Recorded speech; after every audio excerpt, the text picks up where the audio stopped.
sel hewan dan di sel tumbuhan. Oke, terima kasih untuk kelompok 2 dari hasil pemaparan diskusinya.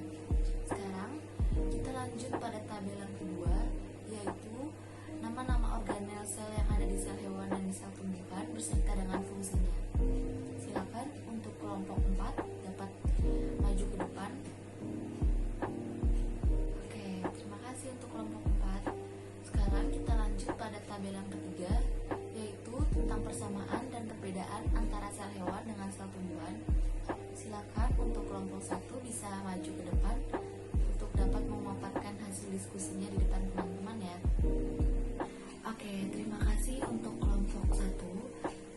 Jadi benar semua yang sudah disampaikan tadi. Jadi Ibu rasa kalian sudah cukup mengerti ya untuk terkait dari materi sistem organisasi kehidupan ini. Sekarang Ibu akan mengulang kembali dari materi sistem organisasi kehidupan. Silakan kalian bisa simak PowerPoint yang akan Ibu tampilkan ya. Nah, jadi dapat dilihat ya dari gambar berikut ini bahwa sel hewan di dalamnya tersusun dari beberapa organel. Di antaranya adalah membran sel, nukleus, sitoplasma, nukleolus, badan Golgi, mitokondria, vakuola, lisosom, dan retikulum endoplasma. Serta pada masing-masing organel tersebut memiliki peran dan fungsinya masing-masing. Yaitu, pada membran sel memiliki fungsi untuk melindungi sel, menerima rangsangan dari luar sel, dan mengatur perpindahan molekul baik dari keluar maupun masuk ke dalam sel. Pada organel yang kedua adalah nukleus. Fungsinya adalah mengendalikan metabolisme dan menyimpan materi genetik berupa DNA. Organel yang ketiga adalah sitoplasma.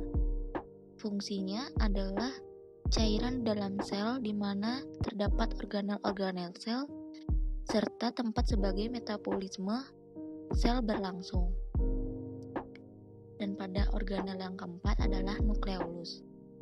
Fungsi dari nukleolus itu adalah untuk menyintesis ribosom dan menyintesis protein.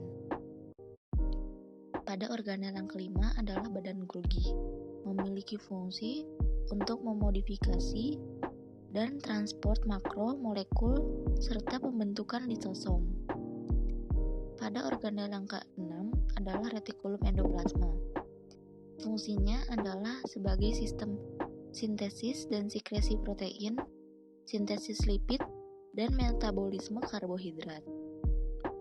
Yang ketujuh adalah mitokondria, yang memiliki fungsi sebagai tempat perubahan energi kimia makanan menjadi ATP dan respirasi sel. Organel yang selanjutnya adalah vakuola, yang memiliki fungsi berperan dalam pencernaan sel dan keseimbangan cairan sel. Yang kesembilan adalah lisosom, memiliki fungsi untuk mencerna makanan dengan melakukan fagolitosis serta penghancuran bakteri dan organel yang rusak atau disebut dengan autofagi. Nah, selanjutnya adalah pada sel tumbuhan.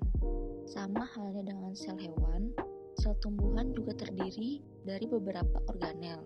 Di antaranya adalah dinding sel, membran sel, kloroplasma, nukleus, retikulum endoplasma, nukleolus, mitokondria, vakuola, serta badan Golgi, dan memiliki peran serta fungsinya masing-masing.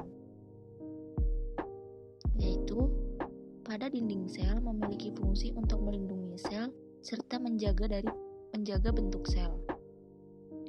Yang kedua adalah membran sel. Fungsinya untuk memisahkan sel dari dunia luar dan mengatur zat keluar masuknya sel. Yang ketiga adalah kloroplas. Fungsinya untuk menghasilkan energi melalui fotosintesis. Selanjutnya adalah nukleolus, sebagai tempat berlangsungnya sintesis RNA. Yang kelima adalah organel retikulum endoplasma, memiliki fungsi sebagai pengangkut sintesis lemak dan steroid, tempat menyimpan fosfolipid, steroid, glikolipid, dan menjalankan detoksifikasi drug dan racun. Yang keenam adalah nukleolus atau inti sel, berfungsi untuk menyimpan materi genetik. Yang selanjutnya adalah mitokondria, sebagai tempat respirasi aerob dalam pembentukan ATP sebagai sumber energi. Yang kedelapan adalah vakuola, sebagai tempat menyimpan dan mengatur tekanan dari turgor. Yang terakhir adalah badan Golgi, berfungsi untuk sekresi. Nah, dari tugas yang terakhir pada tabel yang terakhir adalah antara tabel perbedaan dari sel hewan dengan sel tumbuhan. Dapat disimak dari gambar berikut bahwa pada sel hewan memiliki ukuran yang lebih kecil daripada sel tumbuhan. Dan pada sel hewan memiliki lisosom, serta pada sel tumbuhan tidak memiliki lisosom. Perbedaan selanjutnya adalah pada plastida. Pada sel hewan tidak memiliki plastida, sedangkan pada sel tumbuhan memiliki plastida yang berupa kloroplas. Perbedaan selanjutnya adalah pada dinding sel.